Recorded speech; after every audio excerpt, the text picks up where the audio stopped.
Good morning, good afternoon, good evening. You're welcome to John Kelly's Entertainment. I'll give you hot gist of all the trends and happenings in Nigeria, Africa, and globally. What is happening globally right now is the war between Russia and Ukraine. So many persons have been complaining and begging that the war shouldn't escalate. It's been 5 days since the war started, and the war is still ongoing. As I said earlier, I give you an update of trending happenings in Nigeria, Africa, and globally. Well, let us start with what's happening in our beloved country, Nigeria. You know, there's this drama that has been happening lately around the NDLEA, the National Drug Law Enforcement Agency. We know recently they took the socialite, Obi Kobana, into their custody and questioned him. And apart from that, we have this super cop, Abba Kyrie. They have been passing through some stuff through recently. Do you agree that does NDLEA know Wizkid and Davido smoke weed? Yes. Will they ever bust Davido or Wizkid? No. Why? Why? They don't bite more than they can chew. Do you agree with this Twitter user? Does that make sense, or is it not? So please don't forget to drop a comment on that scene. Let's discuss about what is happening. The war between Ukraine and Russia. So many people have been complaining and praying that the war shouldn't escalate. We've seen so many tweets that people should pray for Ukraine. Yeah, so many people have been praying for Ukraine. We have been asking, what is the problem? What is happening? Why is Russia President Vladimir Putin to Western influence / NATO? According to him, he said for 8 years, Ukraine held war with its own people in the Donbass, killing civilians, and you did not notice. Supply Ukraine with weapons and money. For 3 days, Russia is restoring justice by moving the aggressors away from Donbass and its borders, and you impose your insane sanctions in joint hysteria. Russia will survive without the West, as it already has many times in its history. The question is, will the West now survive without Russia? We will know soon. See you later, Europe. See you, USA. What is your take on this? Please don't forget to drop a comment. Still talking about the Russia-Ukraine saga, we know it's just because Ukraine wants to join NATO. And people have been asking, what is this NATO? What does it have to do with Russia? Why is it that Russia doesn't like NATO? Well, NATO, NATO, is an acronym for North Atlantic Treaty Organization, also called the North Atlantic Alliance. It is an intergovernmental military alliance between 28 European countries and 2 North American countries. It was established in the aftermath of World War II. The organization implements the North Atlantic Treaty that was signed on 4th of April 1949. Its founders are the United States of America, the United Kingdom, France, Italy, Norway, Netherlands, Canada, Belgium, Denmark, and other European countries. And it was founded on the 4th of April 1949 in Washington, D.C., United States. It has its headquarters in Belgium, Brussels. According to the creation, the North Atlantic Treaty Organization, as it was created in 1949 by the United States, Canada, and several European nations to provide collective security against the Soviet first peacetime military alliance the United States entered into outside of the Western Hemisphere. Let me give you a comprehensive breakdown of the list of countries that are under NATO in 2022. But before knowing the list of countries of NATO, you should know that according to the calculations so far, there is a total of 30 countries in NATO. There are a total of 27 countries in Europe, Asia, and only 2 in North America. We have Canada, we have Croatia, we have France, Germany, Greece, Czech Republic, Denmark, Estonia, Albania, Belgium, Bulgaria, Iceland, Luxembourg, Montenegro, Netherlands, Italy, Latvia, Lithuania, North Macedonia, Norway, Poland, Slovenia, United Kingdom, Portugal, Romania, United States of America, Slovenia, Spain, and Turkey. These are the 30 countries. The big question now is, how powerful is NATO? NATO is considered the most powerful alliance in the whole world, but an alliance is based on its 30 allied and their partner nations to support missions and operations. Through this alliance, all the employees work in a group to fulfill any purpose. But NATO does not have its own armed forces, but it has a permanent unified military command structure by which civilians and the military of all member states work together. And there can be no army through NATO, but there are many benefits available because it includes the military capability of each member country of the coalition.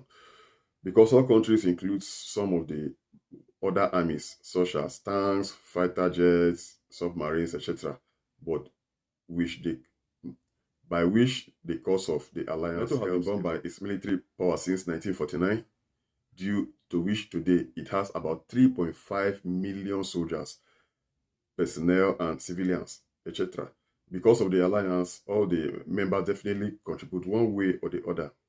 All NATO missions are handled by the ACO under the leadership of SACU, the Supreme Allied Commander Europe, SACEUR, coordinates all forces. After the completion of any mission or operation, all the forces return to their respective. Russia can withstand NATO when NATO decides to attack Russia by supporting Ukraine. Please don't forget to drop a comment on the comment section below. We're still talking about the drama going on between Russia and Ukraine. We have this news from the richest man on planet Earth, Elon Musk, that Elon Musk activates Starlink internet service in Ukraine to help resist Russia's invasion. SpaceX CEO Elon Musk said on Saturday that his company's Starlink's satellite broadband service has been activated in Ukraine amid a crisis following Russia's invasion. Ukraine's Vice Prime Minister had pleaded with Elon Musk to provide satellite-based communications to help resist the invasion.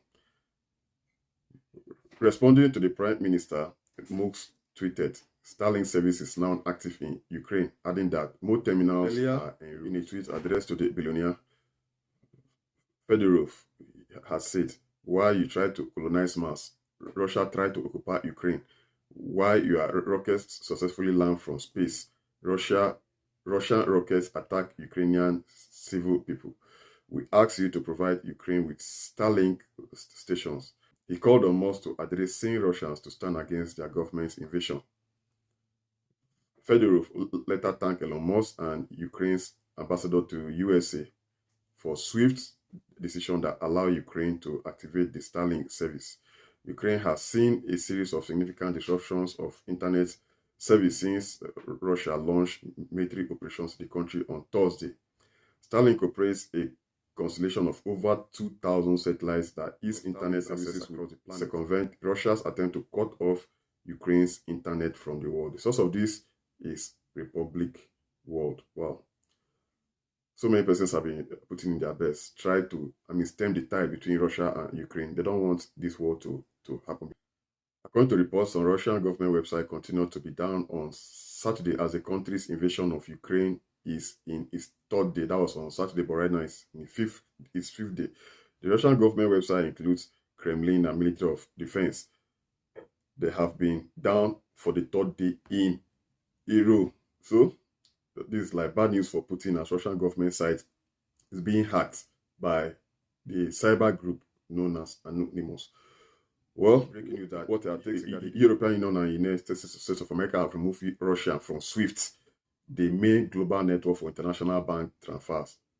Putin never expected this. SWIFT is, a global network for international bank transfers. So right now, if you're in Russia, you find it very difficult to do international transfers, transferring money to other countries, and they use this a lot whenever they are buying stuff from other countries. Well, let us talk about one of the hottest, club owners in the world, Roman Abramovich. He's the owner of Chelsea, and he has been handling Chelsea for the past 20 years.